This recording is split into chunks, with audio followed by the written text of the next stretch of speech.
Le Cégep régional de Lanaudière présente une production du département de philosophie de Joliette. Traité de philosophie politique. L'anarchie. Projet des anarchistes. Commençons par comprendre le terme lui-même, car il faut, le temps de cette vidéo, oublier la signification commune de ce mot. On l'utilise en effet souvent comme un synonyme de chaos. Mais à la base et pour les anarchistes, ce terme n'a pas ce sens. Anarchie est composé du grec ancien arché. Le mot arché, en grec, a le double sens de principe et de pouvoir. Le en qui le précède n'est qu'un privatif, un sans. Il faut donc comprendre le mot anarchie comme une absence de principe et de pouvoir. Et, comme nous le verrons, l'absence de ces choses ne mène pas nécessairement à une absence d'harmonie et d'ordre. La pensée anarchiste a pour but ultime de se débarrasser des États, source du pouvoir et des principes d'une société, et ce, à tous les niveaux, fédéral, provincial, municipal, etc. Pour un anarchiste, les États, en tant que structure de contrôle, sont des entités fondamentalement immorales, en plus d'être nuisibles au genre humain dans son ensemble. Ils doivent donc être combattus sans relâche. Regardons ensemble le raisonnement qui mène les anarchistes, tels que Michel Bakounine, à un tel constat. Liberté. Les anarchistes partent d'une posture philosophique qui considère que la liberté est l'unique milieu au sein duquel puissent se développer et grandir les capacités intellectuelles, la dignité et le bonheur des hommes. Sans cette liberté, l'humanité serait donc condamnée à terme à devenir malheureuse, indigne et idiote. Mais quelle est donc cette liberté qui fait de si bonnes et grandes choses pour nous? De quelle liberté parle-t-il? De la liberté du vouloir? De notre libre arbitre? Non. Cette liberté est toujours plus ou moins intacte, même dans les États les plus despotiques. Quand les anarchistes disent que la liberté est essentielle à la dignité des êtres humains, ils parlent de la liberté d'action, la liberté d'agir, de poser des actions concrètes dans le monde. En tant qu'occidentaux, nous avons cette liberté d'action. Mais comme on nous l'apprend dès la petite enfance, cette liberté est limitée, principalement par la liberté des autres. Ma liberté s'arrête où celle des autres commence, nous répète-t-on. Or, cette liberté d'action, mesurée et contrôlée par la liberté des autres, n'est pas celle qui permet aux humains de développer pleinement leurs capacités, leur dignité et leur chance au bonheur. En fait, cette liberté d'action, toute bridée, la seule que nous connaissons vraiment, n'en est même pas une pour les anarchistes. En 2020, en Occident, nous ne sommes pas libres. Pour les anarchistes, cette liberté individualiste et fictive, qui considère le soi-disant droit de tout le monde comme étant la limite du droit de chacun, aboutit nécessairement et toujours à la réduction du droit de chacun à zéro. En effet, comme chaque individu dans la société a des libertés que je dois respecter, et comme je suis entouré d'individus dans la société, ma liberté est donc limitée de toutes parts. Ma liberté est emmurée. Elle est en cage. Je ne suis pas du tout libre. Depuis notre enfance, on nous présente notre existence comme en étant une de personnes libres. Or, il n'en est rien selon les anarchistes. Pour les anarchistes, être vraiment libre, c'est se permettre le plein développement des facultés latentes en nous. C'est ne reconnaître d'autres restrictions que celles qui nous sont tracées par les lois de notre propre nature. En gros, la vraie liberté, celle recherchée par les anarchistes, c'est la liberté totale de devenir ce que nous sommes vraiment. De n'écouter que notre nature propre pour déterminer ce que nous pouvons faire ou ne pas faire. Et ce, peu importe notre nature. Vous êtes de nature violente? Alors, vous pouvez vous autoriser des actions violentes. Vous êtes un artiste visuel et votre nature vous pousse vers une quête de visibilité.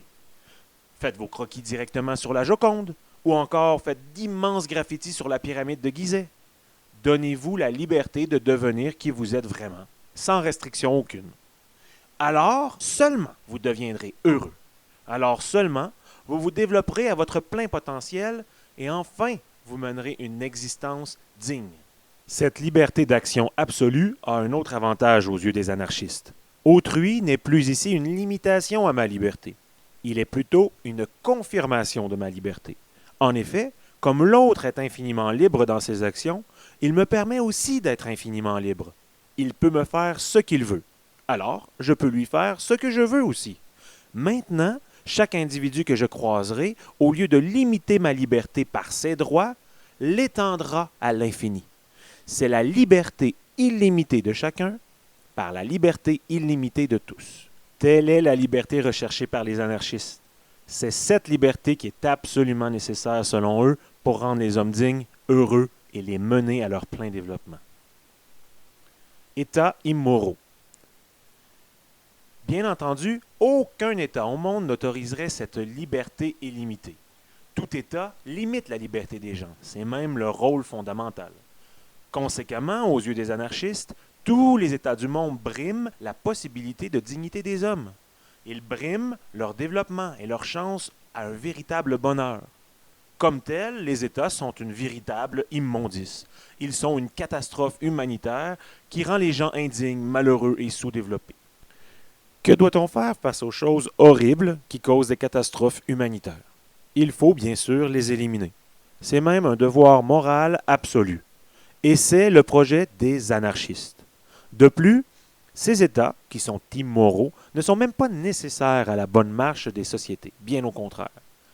Selon les anarchistes, l'intérêt individuel des personnes libres fera toujours un meilleur travail de gestion des sociétés que n'importe quel État. Pensez-y un peu. Les États font des lois qui tentent de s'appliquer à tous, dans tous les cas, malgré la complexité d'une société et les immenses différences d'intérêts entre les membres composant cette société. Au Canada, les lois émanant du gouvernement s'appliqueront aux 35 millions de Canadiens, qu'ils soient d'accord ou non avec ces lois. Le gouvernement fait une loi permettant, par exemple, la construction d'un oléoduc. Il blesse nécessairement les intérêts d'une partie de sa population. Il fait une loi empêchant la construction d'oléoducs. Il brime les intérêts d'une autre partie de sa population. Toute loi plaît à une partie de la population et déplaît à une autre. Avec le nombre imposant de lois qu'il y a à respecter dans un État, cela fait en sorte que la population d'un État est constamment insatisfaite. Le fonctionnement même d'un État central qui décide pour toute sa population est générateur de conflits. Pensez à toutes les manifestations de désaccord qui ont lieu dans la société canadienne. Un groupe bloque d'un côté les chemins de fer, l'autre groupe bloque un pont. Un groupe fait la grève, un autre décrète un lock-out. Et c'est comme ça, ainsi de suite, année après année, sans fin. Si l'idée d'une gestion saine d'une société passe pour vous par le conflit, alors vous serez servi avec les États centraux. Si au contraire une bonne gestion de la société passe par l'harmonie entre les membres de celle-ci, alors, disent les anarchistes, laissez les gens s'organiser entre eux librement comme ils le désirent, éliminez les États. Donc, si on veut résumer, et selon les anarchistes, les États sont des entités fondamentalement immorales, car ils écrasent l'homme. Et en plus, ils ne sont même pas utiles pour bien gérer les sociétés. Que faisons-nous donc à les tolérer davantage, nous demandent les anarchistes. Selon eux, il n'y a qu'une solution, la révolution. Anarchie et apocalypse. C'est bien beau tout cela, me direz-vous. Mais avec l'abolition des États, nous allons tomber dans le chaos social le plus total. Tous se mettront à voler et à tuer. Ce sera l'apocalypse, la fin des temps. C'est effectivement ce que les États veulent vous faire croire, selon les anarchistes. Les États vous conditionnent à croire qu'ils sont essentiels à votre auto-restriction. Que sans eux, demain matin, les bonnes personnes de ce monde se mettront à tuer à qui mieux mieux. Pour les anarchistes, cette vision simpliste n'est qu'une tactique mensongère des États pour se garder en place. Selon eux, aucune personne ne se transformera en monstre sanguinaire du moment où les États et les lois disparaîtront. Il y a fort à parier que vous, qui écoutez cette vidéo, n'avez jamais assassiné d'enfant. Et les chances sont pratiquement de 100% que la raison pour laquelle vous ne l'avez pas fait n'est pas parce que c'est illégal de le faire. Non, vous ne l'avez pas fait à ce jour parce que ce n'est tout simplement pas dans votre nature de poser ce genre de geste. Vous n'êtes pas, par nature, un monstre sanguinaire. Les bonnes personnes resteront relativement bonnes, même lors d'une période de révolution anarchique. Supposons maintenant que vous êtes par nature ce genre de monstre sanguinaire. Sans État pour vous contrôler, vous donneriez libre cours à vos pulsions meurtrières, n'est-ce pas? Pas vraiment, nous disent les anarchistes. Vous vous restreindrez quand même, mais de façon volontaire. Et probablement autant que lorsqu'il y avait des lois et des États pour le faire à votre place. Pourquoi? Parce que selon les anarchistes, tous les humains, même les plus monstrueux, comprendront très rapidement que se laisser aller à des pulsions meurtrières débridées dans une société anarchique affecte grandement ses propres chances de survie, et ce, à très court terme. Certes, tous sont libres d'agir en monstres, mais tout aussi libres sont les autres d'en finir avec ces monstres de manière tout aussi violente. En l'absence de loi et d'État, les gens méchants, reconnaissant la liberté absolue de tous ceux qui les entourent, éviteront de se faire des ennemis à tout vent, éviteront de subir des vengeances terribles de la part des proches de leurs victimes. Ils se restreindront dans leurs pulsions violentes. Pas par bonté morale, bien entendu, mais parce qu'ils reconnaîtront que c'est dans leur propre intérêt égoïste de le faire. Les humains connaissent leur bien, et s'ils sont libres, ils n'iront pas à l'encontre de ce bien. Certes, il y aura quand même des meurtres et d'autres gestes odieux dans les sociétés anarchiques, mais pas davantage que dans les sociétés étatisées que nous connaissons. Il est possible d'être en désaccord avec cette évaluation des comportements humains. Il peut même être raisonnable de croire que les sociétés anarchiques généreront en fait plus de meurtres et plus de gestes odieux qu'une société étatisée. Cependant, même si l'on pense de cette façon, l'on ne peut en aucun cas faire abstraction du fait que les guerres entre États sont, et de loin, ce qui génère le plus de souffrance humaine. Et ces guerres entre États, qui surviennent les unes après les autres depuis des siècles, disparaîtront en même temps que la révolution anarchique. Ainsi, même si l'on considère que les individus seront plus violents dans une société anarchique, il y aura quand même, au total, beaucoup moins de souffrance humaine dans un monde où tous les États seraient éliminés, uniquement par l'élimination des guerres entre États. Pensez seulement aux horreurs de la Deuxième Guerre mondiale et à ses 50 millions de victimes. Sans État pour mettre en marche et soutenir cette folie destructrice, une telle quantité de souffrance ne peut survenir. Donc, peu importe notre vision de la nature humaine, nous devons réaliser que les humains souffriront toujours moins dans un monde sans État, nous disent les anarchistes. Comment vivre sans État? Selon plusieurs anarchistes, l'humanité devra oublier l'organisation en très grands groupes. Les sociétés devront s'organiser en petits groupes de type communal. Comme mode de prise de décision à l'intérieur des communes, la démocratie directe est privilégiée par les anarchistes sans être obligatoire, bien entendu. L'adhésion à une communauté ou à une autre se fera volontairement, pour tous. Les individus choisiront donc naturellement de vivre dans les communautés avec lesquelles ils partagent le plus d'affinités et où ils pourront vivre d'une manière qui correspond à leur nature profonde, et ce, sans entrave. Mais même une fois membres d'une communauté, les gens resteront toujours libres de se soustraire à une partie des façons de faire de la communauté ou de la quitter entièrement si elle ne correspond plus à leurs besoins, à leur nature. Ce faisant, les humains seront plus heureux et ils pourront se développer pleinement. Ils retrouveront leur dignité perdue. Les communautés n'ont pas à vivre en autarcie, selon un seul modèle économique prédéfini. Une grande latitude d'arrangement économique est possible dans un monde anarchique.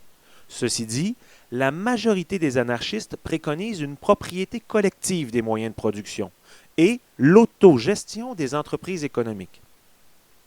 Il faut comprendre l'autogestion comme une petite démocratie à l'intérieur d'une coopérative.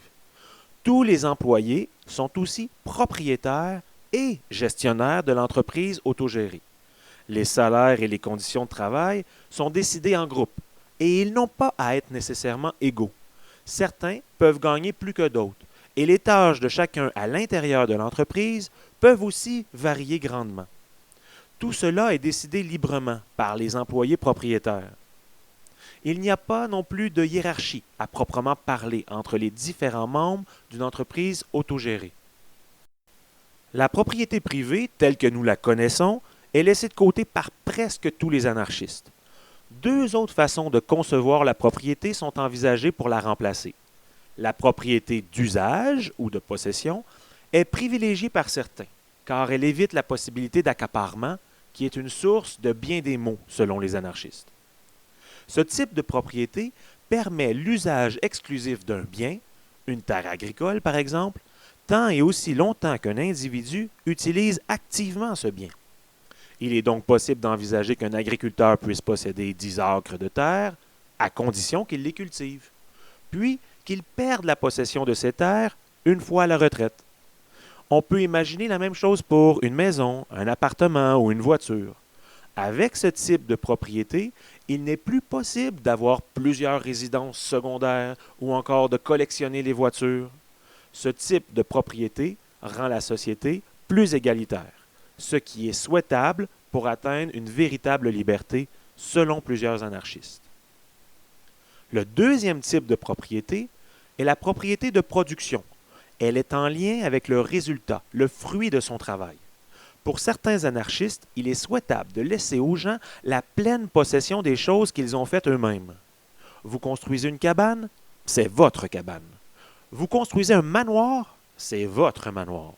Cela encourage les gens au dépassement, ce qui est souhaitable si l'on désire une société plus active économiquement.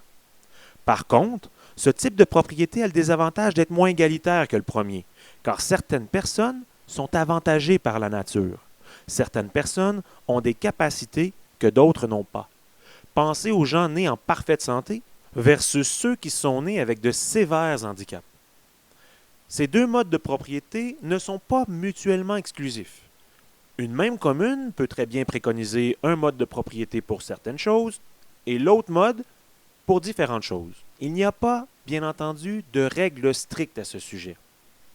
Sur ce sujet, comme sur tous les autres aspects de la vie, l'anarchisme est multiple et toujours changeant, et ce, au gré des différentes libertés individuelles.